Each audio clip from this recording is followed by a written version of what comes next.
Bonjour, aujourd'hui je vous fais une vidéo, mais comment acheter une très bonne gousse de vanille.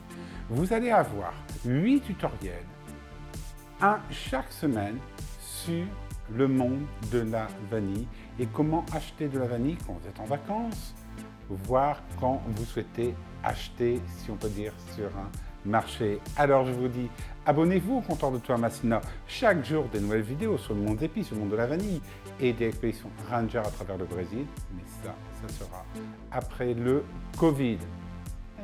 On a déjà mis une première vidéo, voyage à Telaventa.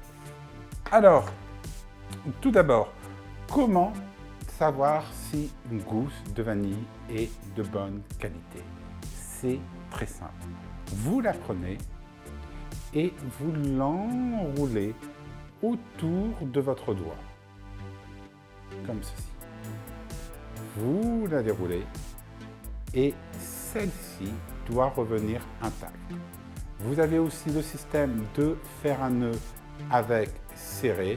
Elle ne doit pas casser et il ne doit pas avoir d'huile, c'est-à-dire de l'eau, plutôt on appelle du phénol, qui doit sortir de celle-ci. Maintenant, mon conseil pour la conservation. Je n'ai jamais vu, mais jamais vu, une vanille qui se conserve dans l'alcool. Ça, c'est de l'arnaque à la vanille. Et le problème, c'est que des personnes qui vivent aux Antilles, qui ont vécu aux Antilles, croient dur comme faire cette méthode. Regardez, ces gousses de vanille que vous avez là, c'est la vanille planifolia du Brésil. J'étais tout content de l'avoir acheté en 2019 et elles ont pratiquement 3 ans. Et regardez. Je fais toujours mon nœud avec, autour de mon doigt. Je peux toujours les serrer et elles ne cassent pas. Qu'est-ce que j'ai fait pour la conservation? C'est très simple.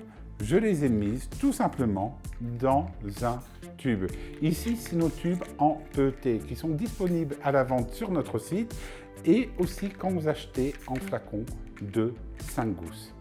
Et nous avons aussi des flacons de 15 gousses où vous pouvez mettre à peu près une cinquantaine de gousses de vanille dedans.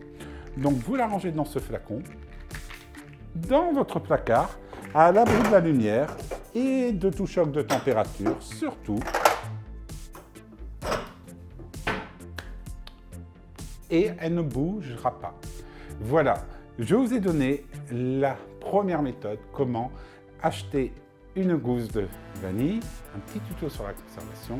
Maintenant, la semaine prochaine, ça sera la différence entre les différentes tailles de vanille. Allez, à bientôt!